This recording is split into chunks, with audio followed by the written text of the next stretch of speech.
Grabing lauta og perting putia. Hoy. Kiss-kiss dire. Kiss-kiss dito. Pintal dire. Tanggal dito. Ug ang labaw sa tanan. Kanang murakag nahanginan. Good day mga parts. On the way na buta. Taingon sa dalong-dong. Apan sa dili pa. Mupalit sa tagsugbaon diri. Humana na amatik. Angat na dayon ta. Kung kuyog din ni partner ni panahon na. Mauni sila. Pero time sa unsa may gibuhat anang usa diha.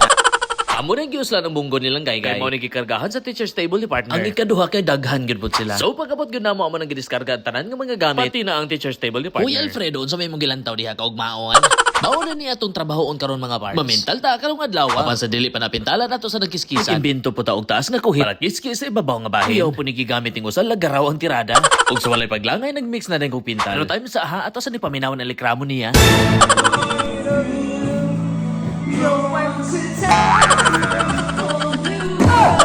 Ako na dahil gisugdan ang first coating diri repita. Kung samtang ko na mental ng iskis po ni siya. Kung sa pikas bahin nag-andam po sila o paniud to. Pero time sa na ay gustong mga amigo.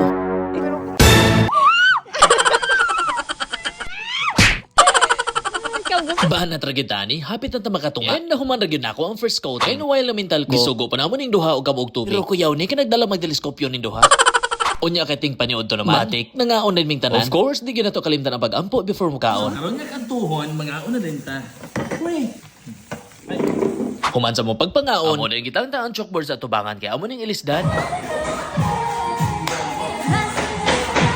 Grabing pagkadaghan ng anay na marianay, angay gyud ning kiskisan. Kay maamo na ning ilisdan og gamay nga chalkboard. Og nagkalingaw ko pintal diri sa kilid. And after few minutes nga pagpauga, ako na dayong gisikan kutingan. Ug while nagsikan coating ko ila pong gitiltilan ng mga bangag sa salong. Nagmasag simento nga gikinamotra. Di gyud basta-basta. Ila na dayong kisugdan og tapak ang mga bangag sa salong. And after few hours, ila na dayong gipasinawan. Giset up po dayon namo ang monitor na partner. Ug perte gyud ning lipaya kay ang room na plastar na. And sa wakas na human po na ako nig pintal diri dapita. Palibot gyud na siya tibuok classroom area. Alright, nakita ra gyud namo ang kaplastar og kahapsay sa classroom ni partner. Og tataman mga parts. Thank you so much for watching and supporting. And I'll see you next time.